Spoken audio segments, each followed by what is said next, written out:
목숨을 하고선 이제 하도록 하겠습니다. 이제 여러분, 예, 그 뒤에 이제 문제 있죠? 예, 문제를 볼게요. 공법관계. 시간이 꽤 많이 가네요. 공법관계는요, 여러분, 요거 해당하는 거. 1번, 행정재산의 사용수익에 대한 허가, 이거 특허, 그죠? 처분, 이거는 행정행위죠. 그러니까 이거는 공법관계고. 두 번째, 국유 일반 재산, 이거 했었죠? 납부, 고지, 사법관계. 3번, 입찰 보증금, 이것도 사법관계. 그리고 네 번째, 이거 지하철공사. 예, 괜히 했다. 여러분, 이거 다 했던 거죠? 예, 다 알고 계시는 거. 그리고 두 번째, 공법상 법률관계. 예, 첫 번째, 일반 재산, 아주 친절하다. 아주 친절하다. 이거 이렇게 안 친절하게 낼 수도 있어요. 그냥 국유림의 대부 이렇게 날 수도 있다. 국유림, 국유임야는 대표적인 일반 재산이에요. 국유림, 국유임야는. 그러니까 이거 국유림의 대부는 이거는 사법관계, 사법관계. 국유림의 뭐 매각이다. 그래도 역시나 사법관계예요. 대부 매각. 대부라는 건 임대해준 거. 그리고 두 번째, 조세 부가처분이 당연무효다. 여러분, 부가처분이 당연무효예요. 그러면 어떻게 해야 돼요? 이미 낸 거 받아야 되지. 안 받아? 아니, 조세 냈는데 그거 무효래. 그러면은 안 받으라고. 그냥 그거 맛있는 거 사드세요. 안 된다. 여러분, 이러면 안 된다. 우리는 법률 적합성 원칙을 생각해야 된다. 그렇게 부당해도 안 된다. 예. 당연무효다. 처분이 당연무효예요. 이미 조세를 낸 거예요. 조세 부과 처분이 있었는데 돈을 낸 거야. 이미 돈을 낸 거. 부과 처분을 딱 받고 처분을 받았어요. 그리고 돈을 낸 거야. 근데 나중에 알고 보니까 이 처분이 무효야. 이게 무효. 그럼 다시 받아야지. 그죠? 요거예요. 처분이 당연무효임을 전제로 한 이미 납부했어요. 이미 납부. 그죠? 처분 받고 조세 내세요. 그래가지고, 세금 내세요. 그래가지고 냈어요. 근데 나중에 보니까 그 세금 부과처분이 무효라는 거야. 그죠? 무효는 여러분, 처음부터 무효죠. 아무런 효력이 없는 거예요. 그러니까 그거를 우리는 법률상 원인이 없다고 표현을 해요. 법률상 원인이 없는 거야. 그러니까 무효니까 저 사람이 가지고 있는 거는 법률상 원인 없이 나의 돈을 갖고 있는 거잖아. 그리고 나는 돈이 이미 나갔으니까 손실을 지금 입고 있는 거죠. 그러니까 이게 뭐다? 이게 부당이득이다. 이게 부당이득이다. 그래서 이미 납부한 세금에 반환 청구는요, 이거는 부당이득 반환 청구예요. 여러분, 부당이득. 즉, 법률상 원인이 없다. 당연무효하고 똑같은 말은 이게 법률상 원인이 없다는 거예요. 법률상 원인이 없다. 여러분, 당연무효라는 건 법률상 원인이 없다는 거예요. 즉, 부당이득이다. 부당이득 반환 청구. 여러분, 부당이득 반환 청구는 이거는 뭐다? 사법관계. 이거는 민사법원 관할이 민사법원. 당사자도 아니에요. 부당이득 반환 청구는 이건 사법상 청구예요. 사법관계. 민사법원의 관할이고, 그리고 국가배상 청구도 역시나 민사법원의 관할이죠. 부당이득, 국가배상 똑같이 민사법원이다. 여러분, 요거 부당이득은요, 특히나 요거랑 똑같다. 꼭 알고 계셔야 돼요. 절대 지금 헷갈리시면 안 돼. 절대 헷갈리시면 안 돼. 이거 당연무효면 부당이득이야. 아셨죠? 왜? 이건 처음부터 효력이 없잖아. 그걸 갖다가 다른 말로 법률상 원인이 없다고 표현을 해요. 부당이득이라는 것은 제가 계속 말씀드리죠. 부당이득이라는 것은 법률상 원인 없이 네가 내 돈을 갖고 있는 거야. 내 돈을 갖고 있는 거야. 그러니까 나는 네가 내 돈을 갖고 있기 때문에 나는 너로 인해서 손실을 입고 있는 거고, 너는 내 돈을 갖고 있으니까 이득을 얻고 있는 거예요. 법률상 원인이 없다는 거야. 무슨 계약 관계가 있다거나 무슨 처분이 있다거나 이런 게 없다는 거야. 그냥 너는 내 돈을 갖고 있는 거야. 그러니까 받아와야 되겠죠. 그게 바로 요거다. 우리 또 배웁니다. 다음 주에 부당이득.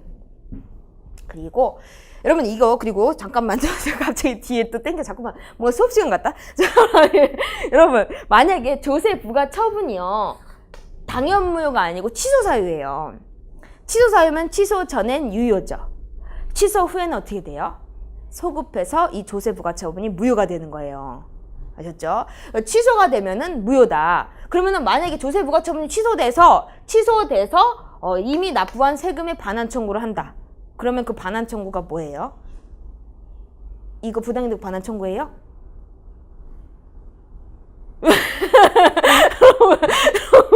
여러분, 잠깐만. 여러분, 지금 취소 있죠? 취소 사유는, 취소 사유 무효가 있어요. 이게 위법의 정도에 따라 달라지죠. 위법하다고 다 무효가 아니고 위법의 정도에 따라서 무효일 수도 있고 취소 사유일 수도 있어요. 그럼 취소 사유이면 취소 전과 후로 나눠야 돼요. 반드시.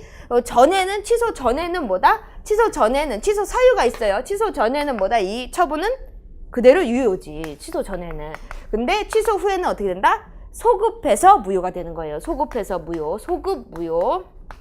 그러니까 뭐랑 똑같아진다? 무효랑 똑같아지는 거. 소급해서 이렇게 똑같아지는 거죠. 이렇게 똑같아지는 거지. 그러니까 요게 똑같다. 그러니까 여기서 가장 문제가 되는 건 뭐예요? 취소 전은 뭐냐? 유효다. 이건 뭐냐? 그 세 글자로 공정력. 아셨죠? 취소돼버리면은 취소 사유가 취소돼버리면 소급해서 무효 똑같아져. 원래부터 무효였던 거 취소해서 무효였던 거 어차피 처음부터 무효가 되는 거잖아. 그죠? 소급표가 있죠. 소급표가.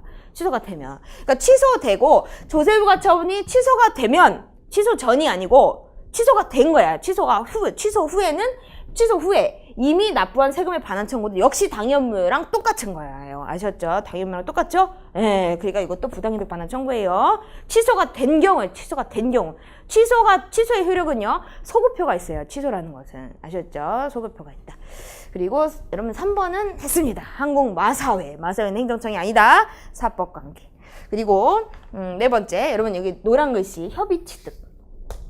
여러분 제가 그 공법과 사법관계 구별해서 환매 두 글자 나오면은 민사 생각하시라고 그랬고요. 그리고 협의취득 나와도 민사 생각하시라고 했어요. 민사. 이거는 우리 판례가 협의취득은 사법상 매매계약으로 봐요. 이 실질이. 그렇기 때문에 이거는 사법관계, 공익사업, 토지 등 공익사업, 공익사업을 위한 토지 등의 취득 및 보상에 관한 토지보상에 관한 법령에 따른 협의취득. 이거는 우리 판례가 사법상 매매계약이라고 보는 거예요. 수용하기 전에 일단은 매매계약을 체결해 보는 거예요. 그러다가 안 되면은 재결 절차, 토지수용위원회에 재결을 신청하는 거죠. 그런 것들 알고 계시고요. 그리고 5번 국유 일반재산 변상금 부과. 여러분 변상금이에요. 뭐 일반재산이 중요해요? 변상금이 중요해요.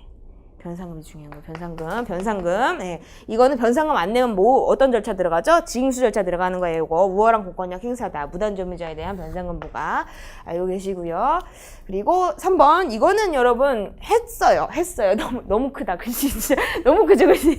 이거 뭐 여러분 이거 기출 문제예요. 이런 것만 나왔으면 좋겠다.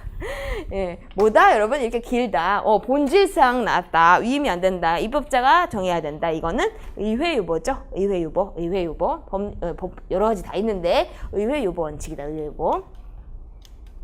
그리고 4번 비례 원칙. 1번 보시면 헌법재판소는 비례 원칙을 위헌법률 심사 기준으로 삼고 있다.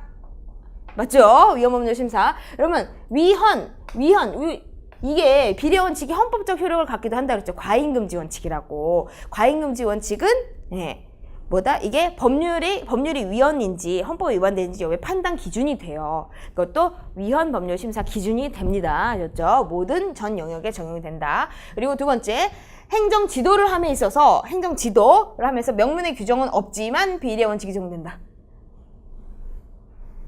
어디가 틀렸죠, 여러분? 잘 찾아보세요. 네, 명문의 규정이 있어요. 여러분 이렇게도 나옵니다. 여러분 이거 제가 낸 게 아니라 이거 예전에 기출 문제였어요. 여러분 행정지도 이거 행정절차법에 행정지도 규정이 있어요. 여기에도 필요 최소한 동그라미 치세요. 제가 아까 그랬었죠. 여러분 행정지도 요거 동그라미 필요 최소한이란 5글자가 있습니다. 행정지도 할 때도 아셨죠? 알고 계시고요. 3번 수익적 행정행위를 취소 또는 철회한 경우 비례원칙이 적용된다. 그럼 비례원칙이 뭐라고 했어? 공익과 사익을 이익 형량하자. 수익적 행정행위 취소 처리하면은 수익적이면은 누가 좋아요? 국민이 좋죠? 기득권. 근데 갑자기 하던 영업을 이거를 문 닫으란다. 그만하래. 그러면 뭐죠? 기득권 침해 문제가 발생하잖아. 그죠? 예를 들어서 유흥주점을 하고 있는데 너 미성년자한테 술 팔았지? 그러면 문 닫아. 이런단 말이죠. 그런 경우에는 기존부터 계속 하고 있던 영업 이익이 있잖아. 영업의 이익. 그런데 앞으로 이제 문 닫으라고 그러니까 그 공익하고 비교 형량을 해야 되는 거죠. 문 닫으라고 할 때는. 아셨죠? 그거. 수익적 행정행위를 취소 또는 철회하는 경우에는 뭐다? 기득권과 공익 사이에 뭐가 필요하다? 이익 형량이 필요하다라는 거죠. 그 사익 침해가 정당화될 수 있을 만큼의 공익을 공익이 있어야 된다는 거예요. 공익 달성 목적 그게 있어야 된다. 이거 알고 계세요, 여러분? 비례 원칙이 어느 영역에서 좀 이렇게 적용되고 있는지. 그리고 4번 행정계획과 관련해서 계획 재량을 제한하는 형량명령 이론으로 발전했다. 여러분 요거는 행정계획 파트에서 나와요. 이거 단어 어렵죠? 어려울 거 하나도 없어. 이게 여러분 행정계획에도 비례원칙이 나오는데 이게 이 계획재량이라는 건 이거는 재량행위 생각하시면 돼요. 이게 행정계획을 만들 때 그러니까 있어야 되는 재량, 행정계획을 만들 때, 행정계획을 세울 때 있어야 되는 재량. 이게 정말 폭넓은 재량행위거든요. 이게 재량의 범위가 일반 재량행위보다 큰데 이 계획재량을 갖다가 재량행위 생각하시면 돼요. 재량행위를 제한하는 형량명령이로 이게 바로 여러분 이게 비례원칙은 재량의 일탈남용의 가장 중요한 판단 기준이 된다 그랬죠. 그러니까 여기도 계획재량 재량행위잖아요. 이거를 통제하는 그 기준이 이거예요. 형량명령. 이것도 이게 뭐냐면 형량이 뭐예요? 이익형량이라는 거예요. 이익형량을 해라라는 거예요. 해라라고. 형량을 명령하는 거야. 이익형량을 하라고. 이게 그러니까 뭐다? 비례원칙이에요. 비례원칙.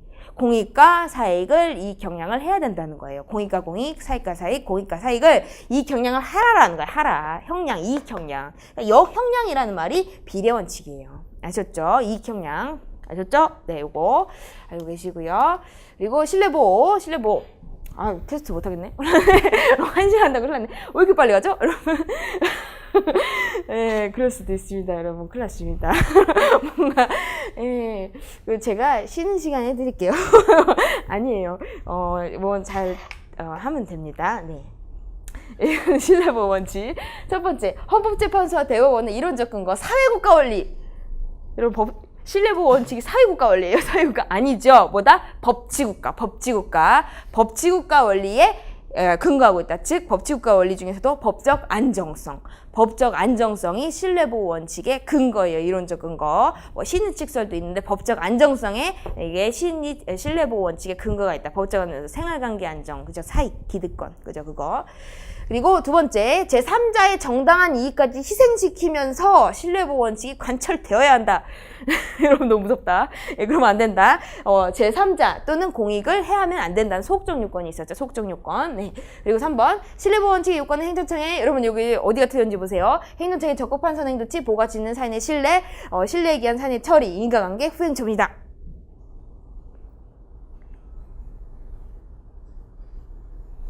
첫 번째, 여기에서 틀렸다. 두 번째, 여기에서 틀렸다. 세 번째, 그 이하에서 틀렸다. 1번, 2번.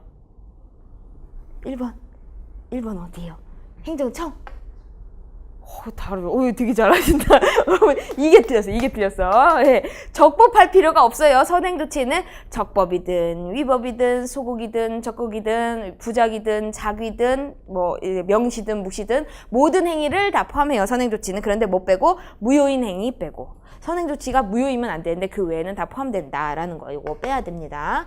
그리고 4번 행정청의 약속이죠. 약속. 확약 또는 공적견의 표명. 여러분 이것도 약속이라고 했죠. 공적견의 표명. 공적견의 표명이 있은 후에 사실적 법률적 상태가 변경됐다. 즉 사정 변경이 생겼다. 그러면은 전에 했었던 저 약속 공적견의 표명은 어떻게 될까요? 바로 없어져요? 아니면은 행정청이 없앨게 하면 없어져요? 바로 없어지는 거죠. 사정 변경이 생기면은 바로 전에 했던 공적견의 표명이 사라지는 거예요. 당연히 시효되는 거. 당연히 별도의 별다른 의사표시가 필요가 없어요. 행정청에 별다른 의사표시가 필요 없다. 내가 약속을 철회할게요. 다시 기자회견 할 필요가 없어요. 아셨죠? 비과세 견해를 철회할 필요는 없다. 사정 변경이 생기면 바로 없어지는 거다고 알고 계시고요. 그리고 6번 이거, 네. 이걸, 되게 이거 하려고 했는데, 여기까지 해야 되겠습니다. 네. 아이고, 뒤에 큰일 났네. 네. 하면 되죠? 네, 하면 됩니다, 여러분. 하면 됩니다. 나중에는 좀 속가서 올게요. 네. 오늘은 간단하게 했고요. 다음 시간에는 한 2시간 하겠습니다. 아니고요. 여러분, 오늘 가서 복습 잘 하시고요. 제가 마살 같은 거 별표 쳐놓으시라고 했죠? 그런 것 조금 잘 보세요. 네, 오늘 고생하셨습니다.